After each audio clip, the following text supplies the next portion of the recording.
আয় আল্লাহ, আমার খাবার লাগবে, আমার পানি লাগবে, কোনো কিছুই তো আমি বলতে পারি নাই। আল্লাহ তাআলা আমার জিহ্বাটাকে নাপাক বানায় নাই।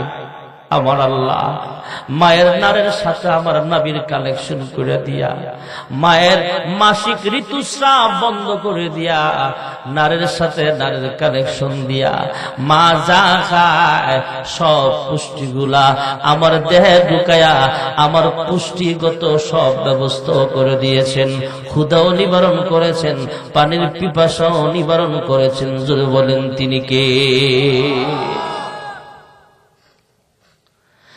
যখন দুনিয়াতে আগমন করলাম, আমি দুনিয়ার জমিনে মায়ের পেট থেকে দুনিয়াতে নামার আগে আল্লাহ আমার খাবারের ব্যবস্থা করে দিয়েছেন।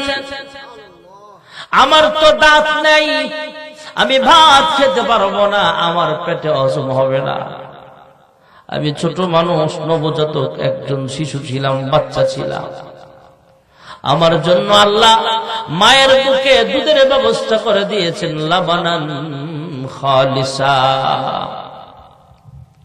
এমন স্বচ্ছ দুধের ব্যবস্থা করে দিয়েছেন। বাচ্চা খাইলে বাচ্চার ক্ষুধাও নিবারণ হয়, পিপাসাও দূর হয়, ঔষধের ব্যবস্থা হয়ে যায়। সুবহানাল্লাহ। মায়ের দুধের বিকল্প নাই। এটা সেটা খাওয়ায়া মায়ের বাচ্চার কোনো লাভ হবে না। মায়ের দুধ ছাড়া অন্য যা কিছু খাওয়াইবেন বাচ্চার জন্য পিওর খাবার হবে না।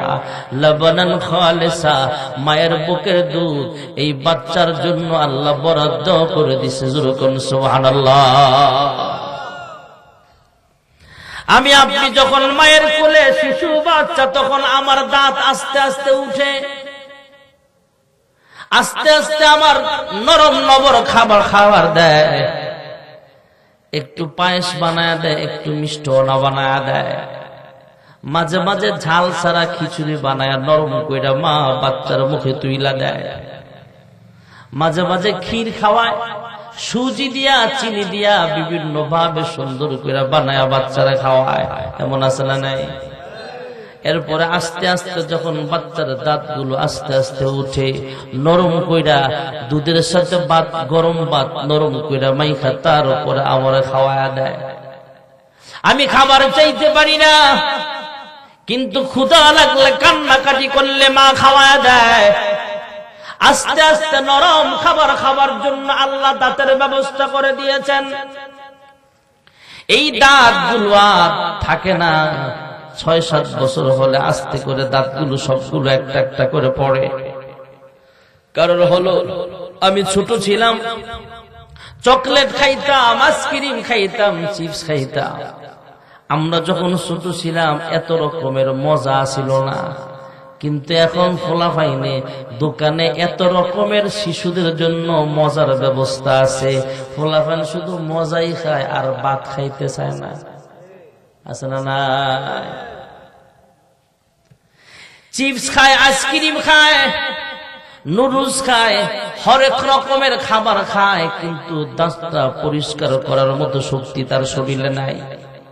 দাঁত ব্রাশ করতে পারে না, মেসওয়াক করতে পারে না, ছাই দিয়াও মাজতে পারে না। আল্লাহ কয়, বান্দা মন খারাপ করিস না, তোর দাঁতগুলো পোকায় ধইরা নষ্ট হয়ে গেলেও অসুবিধা নাই। সব দাঁতগুলো ফালায়া তোমাকে আমি আল্লাহ আবার শক্ত দাঁত, নতুন দাঁতের ব্যবস্থা করলাম। যুরকুন সুবহানাল্লাহ। আলহামদুলিল্লাহি রাব্বিল আলামিন।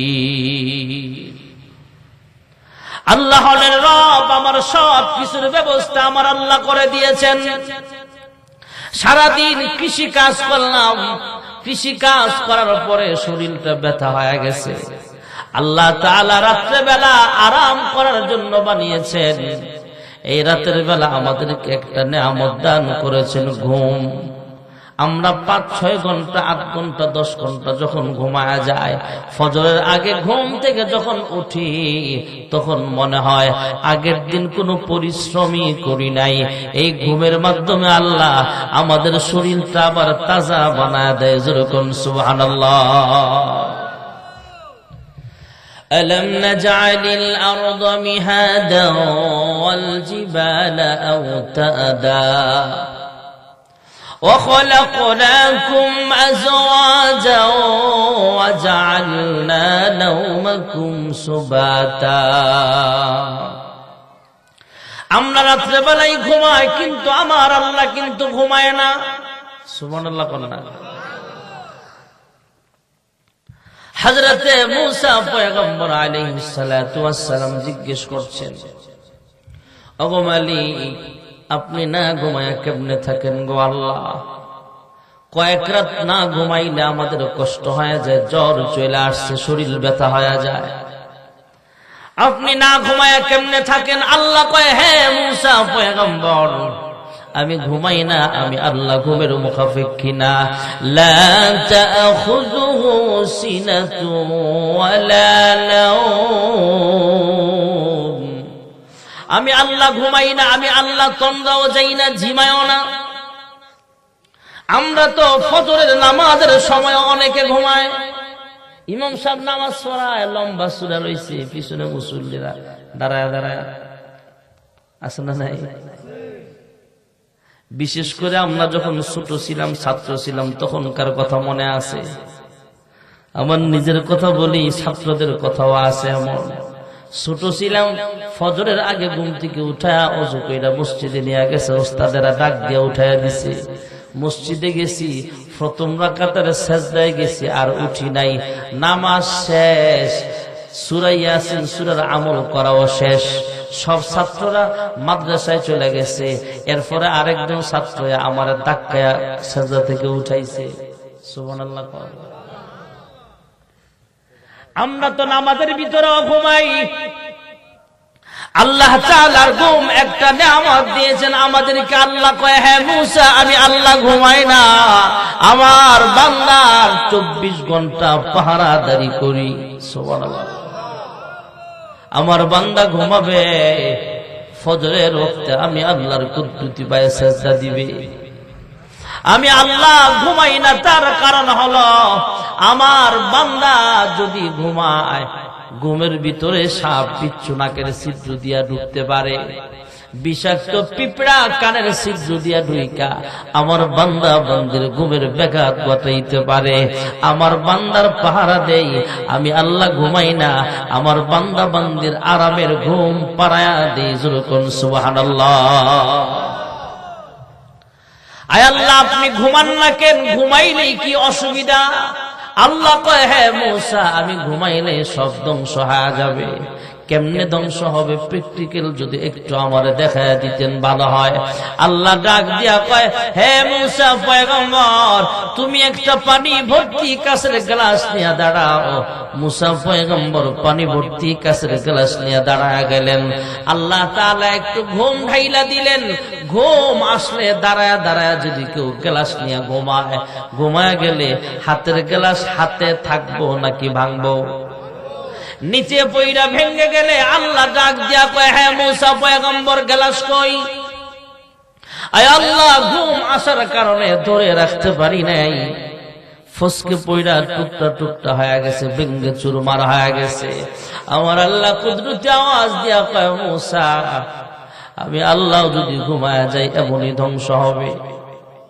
ঘুমের কারণে একটা কাঁচের গ্লাস ধরে রাখতে পারো নাই আমি আল্লাহ তো শুধু একটা কাঁচের গ্লাস নয় আমি আল্লাহ 7 আসমান আমি আল্লাহর হাতে পরিচালিত হয় 7 জমিন আমি আল্লাহর কুদরতি হাতে পরিচালিত হয় কুল কায়নাত আমি আল্লাহ তাআলা আমার হাত দিয়ে পরিচালনা করি আমি আল্লাহ যদি ঘুমায় যায় সব ধ্বংস হয়ে যাবে আমি আল্লাহ ঘুমাই না আমার বান্দার 24 ঘন্টা পাহারাদারি করি যখন সুবহানাল্লাহ